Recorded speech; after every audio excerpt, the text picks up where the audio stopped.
bem-vindos ao Dossiê de Bell. É a nossa nova análise aqui do Portal de Bell, onde a gente vai fundo na história de figuras importantes da política local. Exato. E hoje com a EcoBel 2025 movimentando Belford Roxo agora em junho, né? Sim, a gente começa investigando quem está por trás das ações ambientais na cidade. E o nome que surge logo de cara é o de Flávio Francisco Gonçalves, o Flavinho, atual secretário municipal de Meio Ambiente. Uma figura que chama atenção, né? Porque ele tem prêmios, mas também umas polêmicas bem sérias. Justamente. Incluindo uma condenação recente por crime ambiental. É uma história complexa para a gente desvendar aqui. Certo. Então, o Flavinho assumiu essa Secretaria de Meio Ambiente pela primeira vez lá em 2017, né? Isso, 2017 foi a primeira vez. E o que marcou essa gestão inicial dele? Olha, nessa época ele implementou o PROMEA, que é o Programa Municipal de Educação Ambiental. Ah, o Promeia, lembro disso. Focado em escolas, né? Exato. Escolas, comunidade. E também começou a modernizar algumas coisas com o SIGAM, um sistema digital de gestão ambiental. Sigam? Para agilizar licenciamento, essas coisas? Isso, essa era a ideia. E ele até teve um tempo no governo do estado, sabe? Foi subsecretário de Conservação da Biodiversidade, ali entre 2020 e 2022. E aí ele voltou para a prefeitura agora, em janeiro de 2025. Por quê? Bom, o retorno foi a convite do prefeito, né?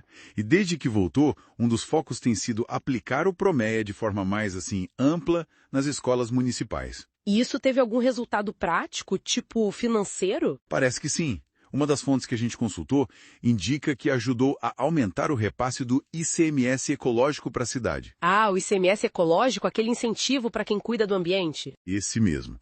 E outro projeto que está na mesa é revitalizar o Parque da Bica da Mulata. Uma área histórica com potencial, né? Sim, potencial ambiental, turístico. Mas, apesar desses projetos, a trajetória dele tem um lado bem mais complicado, né? Tem. E aí a gente entra na questão mais delicada. Que é o lixão do Babi, certo? Ligado àquela primeira gestão dele. Exatamente.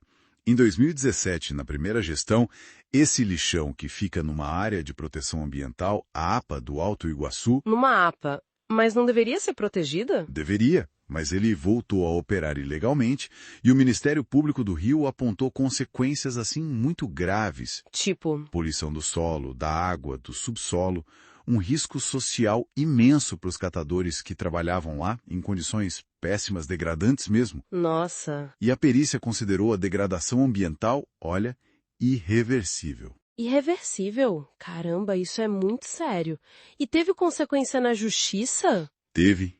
Resultou numa ação civil pública e ele foi condenado em primeira instância agora em 2024. Condenado a quê, exatamente?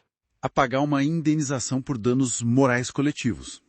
Esse dinheiro vai para o Fundo de Defesa de Direitos Difusos, é um fundo público para essas causas. E o valor? O valor exato ainda vai ser calculado, tá?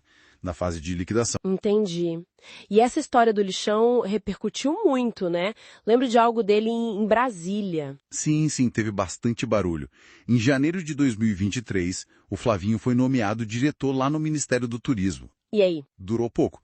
Foi exonerado só 2 meses depois, em março, justamente quando essa ação do lixão do Babi veio à tona na imprensa nacional. Quer dizer, a coisa estourou e ele caiu. Basicamente isso. Mas, apesar dessa condenação e da exoneração em Brasília... Ele ainda recebeu homenagens aqui em Belford Roxo. Recebeu. O que mostra bem essa complexidade que a gente falou, né? Ganhou o título de cidadão belforrochense, em 2009, medalha Engenheiro Belfort, em 2021. Reconhecimentos da Câmara Municipal. Isso. Então, fica essa dualidade, né? De um lado, projetos, reconhecimentos locais, do outro, essa mancha grave da condenação por crime ambiental. Fica muito claro, então, é um gestor com duas faces, digamos assim. Iniciativas de sustentabilidade, educação, mas também esse histórico pesado do lixão e a condenação. Exato. E a ideia aqui no dossiê de Bell, que faz parte do Portal de Bell, é justamente essa: mostrar os fatos, os diferentes lados das figuras da nossa administração. E lembrando sempre que o portal está aberto, né? Se os envolvidos quiserem se manifestar... Com certeza, o nosso espaço está sempre à disposição. Bom, e esse é só o primeiro dossiê, a gente vai continuar trazendo essas análises aqui. E fica talvez uma reflexão final, né? Como que a gente, como cidadão, avalia um gestor público? Quando tem coisas boas, iniciativas positivas, mas, ao mesmo tempo, infrações ambientais graves comprovadas pela justiça. É uma boa pergunta. Como pesar isso tudo? Fica aí para o pessoal pensar sobre o futuro da gestão ambiental na cidade.